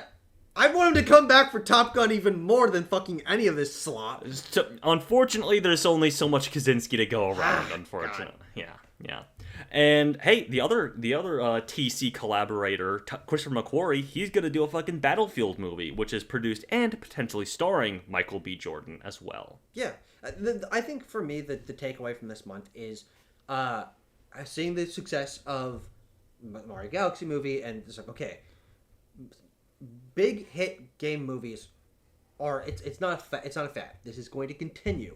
And what wells can we draw from? And now we're actually seeing specifically the game companies be like, okay, it's not a fad anymore. We should commit to bringing our brands up to the level of, frankly, Minecraft and Mario, which are two of the biggest IPs in both realms. But it's like Battlefield, Call of Duty, Elden Ring, like these are in that range of popularity and acclaim and yes, conversation. Certainly. And it's like, okay, if you're EA, if you're Bandai Namco, like you're like, look, we gotta play in this field. So yes, yeah. It's kind of cool to see this like happening in a more serious way, with like potentially Christopher McQuarrie directing one of the like this. Christopher McQuarrie would be the biggest name director to direct a video game movie. If / when this happens, and it's cool to get the like top of the line talent, and of course Jack Black and Chris Pratt and Jason Momoa, like these are the biggest stars, but like the talent behind the camera has been pretty split in terms of like popularity IP, and then like, oh, we're not gonna get the top craft guys. Yeah, I think there's also something to Jack Black, Chris Pratt, Jason Momoa are not exactly demarcators, especially to the public or us, of like quality. Oh no, of course, definitely not. But like Michael B. Jordan, again to the point, he had 3 headlines this month as well. He is. I mean, he's a demarcator of quality, and he's coming. And he won his Oscar. He's getting into these meetings now, and he's slamming his Oscar down on the table and kicking up at his feet. And he's like, "What can you do for me?" Which cool stuff. Cool stuff all around. May 26th? May 2026, Tucker. We are here. We are in it and amongst it. The dawn of the summer blockbuster season. So let's go through these here. We are currently in the opening weekend of The Devil Wears Prada 2 and Hokum. Everyone knows The Devil Wears Prada is a fucking legacy sequel to that movie, which is kind of crazy that movie got a legacy sequel, but it's out. It's a big deal. People are going to see it. They're in and amongst it. And then Hokum is a neon horror movie starring Adam Scott from, what is that guy's name? Damien, I don't know. He's the guy who did, not Leon. He's the guy who did McCarthy, Damien McCarthy. He did like Oddity a couple years ago. Oh, that's a pretty good movie. Yeah. I've heard mixed things about Hokum. Like I've heard some me too. 8 out of 10, 9 out of 10 things, and I saw like a review that's like fucking 4 out of 10. I'm like, yeah, we'll see. Mortal Kombat 2 and The Sheep Detectives come out next weekend. And the Hit Me Hard and Soft, the tour live in 3D, Billie Eilish. This movie's got way too long of a title to actually say in full. But it's the Billie Eilish 3D concert movie, co-directed by James Cameron. Crazy. Those all 3 come out next weekend. The weekend after that, May 15th, is Obsession, as previously mentioned, from director Curry Baker. Then the 22nd, our Memorial Day weekend, is The Mandalorian and Grogu, the first new Star Wars film in theaters in 7 years. And a new film from... what is this guy's... Boots Riley, I Love Boosters. He directed... Sorry to Bother You a few years back. 2018, actually. It's been a while since he made a movie. And then, the last weekend in May is when both of these come out. The Breadwinner, starring Nate Bargatze, sort of a Mr. Mom situation from him. And then The Backrooms, Renata Reinsva, Chiwetel Ejiofor, Kane Parsons, the creator of the online phenomena The Backrooms, is directing a movie adaptation for A24. Interesting month. I'm really curious to see how a lot of this stuff turns out. But Tucker, of course, we have to make our predictions for what the opening weekend rankings of these will be. So, are you ready to reveal, to pull off the sheet of your top 5 here? Wacha! Oh, wow, okay. Okay, so we both have The Mandalorian and Grogu at number 1 here. And then Devil Wears Prada at number 2. Can I say, Tucker, that I was going back and forth on which one I wanted at number 1? Is that crazy of me to say? Yes. Okay, fair enough. And you're gonna admit that when we see the opening weekend gap. I don't know. I think at the end of the month, I have not really been paying too much attention to Devil Wears Prada 2. I will go see it at some point, but sure. I think Mandalorian's gonna be fine. I think it'll be fine. Yeah. Like we're worried about it, but it's gonna be fine, especially opening weekend. You don't really say numbers, but do you have any sense of like what an opening weekend figure for this might be? Because I am really trying to like gauge what I think is gonna happen. I'm just gonna spitball something. 105. 105? That's perfectly reasonable, Tucker.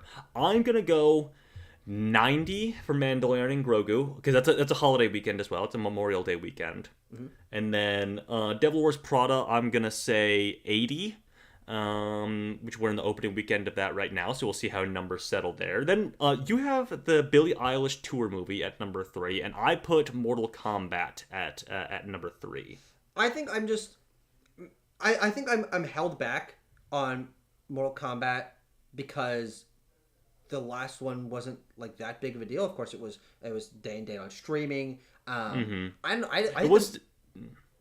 It was the most watched Project Popcorn movie of that year, though, in 2021. Like on HBO Max, it was the most watched one. I don't know. I think there might be a weird amount of buzz. No one cares about that movie anymore. Like they watched it because it was like, oh, cool, like a big blockbuster movie that was supposed to go to theaters or was also in theaters is on HBO or HBO Max. But I also are people like excited about Mortal Kombat 2? Like I've heard no conversation about it. Like the trailers look fine. I'm just not as confident in this one.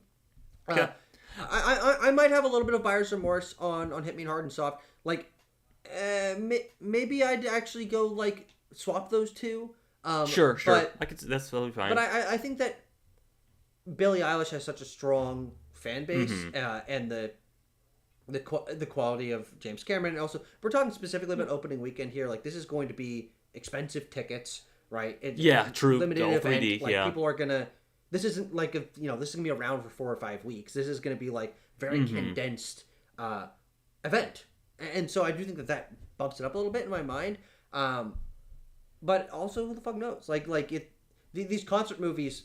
I think like we had the Eras tour. I'm like, oh my god, concert movies are gonna be the thing. It's like, it hasn't really panned out, you know. That's where I fall on that a little bit more. Like Billie Eilish is obviously a very popular. I just don't know if she has the same animated kind of fan base as like a Taylor Swift, for example. For Mortal Kombat, I said 40 opening weekend. I think that it can just get by on that video game name brand kind of thing, as well as being. Like, honestly, after Devil Wears Prada, like, the first big, male skewing,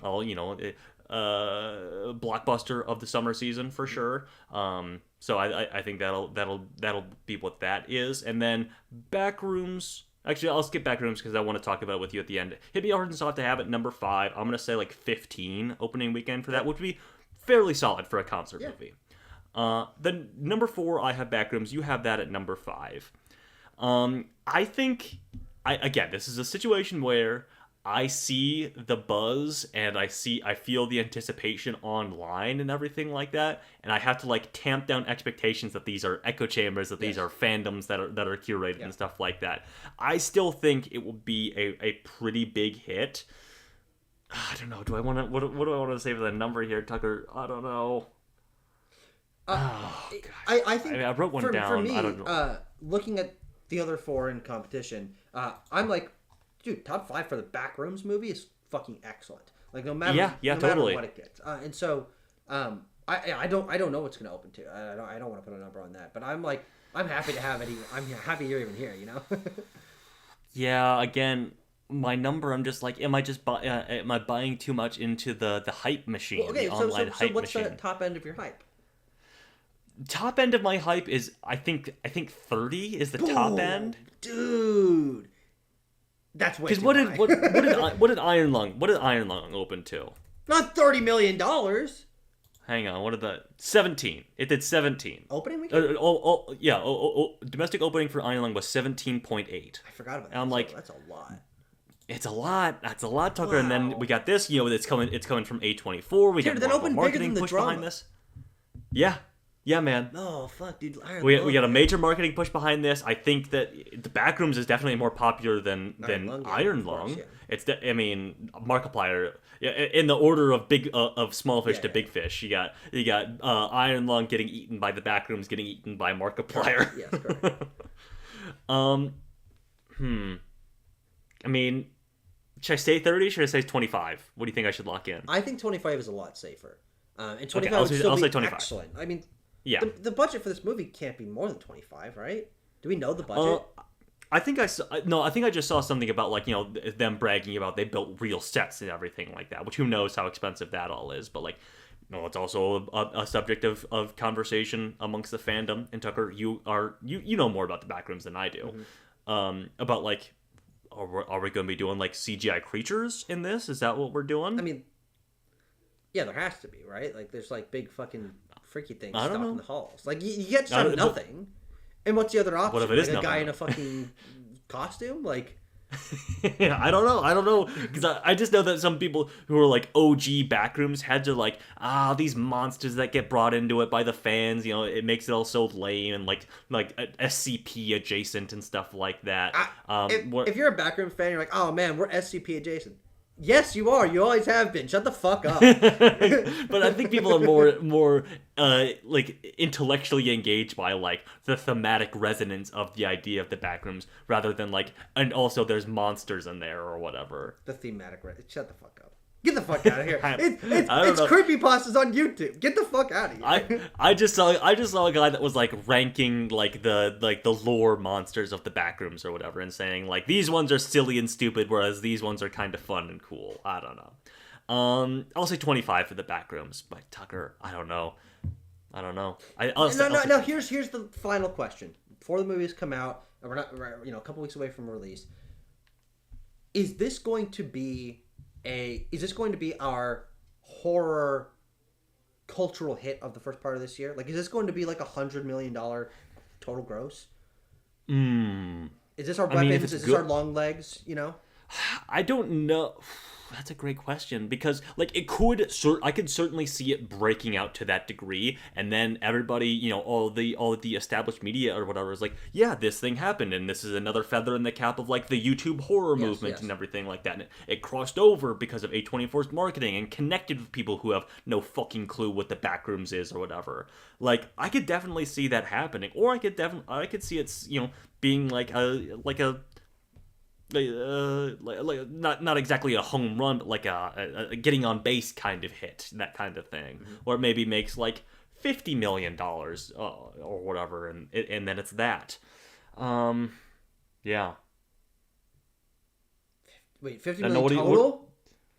Well, I mean, not 50 million total, but you said like 100. Or yeah, whatever, no, I would say if I'm thinking more worldwide, but like if it makes over $100 million, I'm like that's especially for a horror movie. Like there's like a low budget horror movie. Like that's a big deal, and they would put it in the conversation of the top grossing A24 movies because you also have to place it in the context of its production company. And like $100 million is a fucking smash hit for an A24 movie. Yeah. So, yeah, I don't know. I'm excited for this. I mean, it's certainly the movie I'm most interested in this month. And it'll just be really cool to see. And it feels like it feels new. I think that's the other thing that like looking at all this stuff. Of course, Billie Eilish, a modern pop icon, definitely representative of a younger demographic. She's younger than both of us, actually. She is. But everything else is like, okay, we're Star Wars is the 70s, Devil Wears Prada 2 is the early 2000s, Mortal Kombat's a 90s thing. Like, the Backrooms is one of the first things, frankly, I mean, even this year, right? That feels like very of the time. Yeah. I mean, I would say you said the first half of the year or whatever, which certainly possible, but like, I think this might be the horror hit of the summer. Sure. I love me some David Robert Mitchell, but I don't know if the end of Oak Street is gonna get there, even though it is in like the weapons slot at the end of the summer or whatever. I'm still not even sure. Tanner, I will say the end of Oak Street, not for any other reason than I'm not just totally sure what it is. And I'm not sure how I feel about it. It feels a very similar style as One Battle After Another for me. I mean, actually, they're kind of coming out in a similar time frame anyway. Yes, August, September. But I'm just like, weird name. And then it's like, what the fuck is this? Yeah, I'm just looking. I was just looking at the year ahead, as you mentioned about like horror breakout hits, and I'm just like, I just don't know if I see anything super duper. Werewolf. That's Christmas time though. Sure. Yeah, that's far enough away. But also, like, I think there's a distinction between something like that is an established director and also a established concept, right? And what happened with things like Long Legs and Weapons and ideally the Backrooms, where it's like, this is something new. This is unlike other things before, and it grabs, it's novel and grabs the attention of people in a way that wouldn't have been expected beforehand. How could I forget Resident Evil? Yeah, sure. I mean, I don't. You got the brand name, you got the creator, Yeah. and everything. You got the fresh take. I think that'll do it. But yeah, I think the Backrooms will be a hit. I'm gonna stake my claim there certainly. Hell yeah. And my thing is just how big is this thing gonna go? So 25, I feel okay about that. And then yeah, what I said, 15 for Hit Me Hard and Soft. Sounds good. All right, that brings us to the end here of our April 2026 box office conversation. Thank you for watching, enjoying, hopefully. We'll see you next month for May to talk about Mando and Devil and Mortal Kombat and Backrooms. Backrooms. Yippee!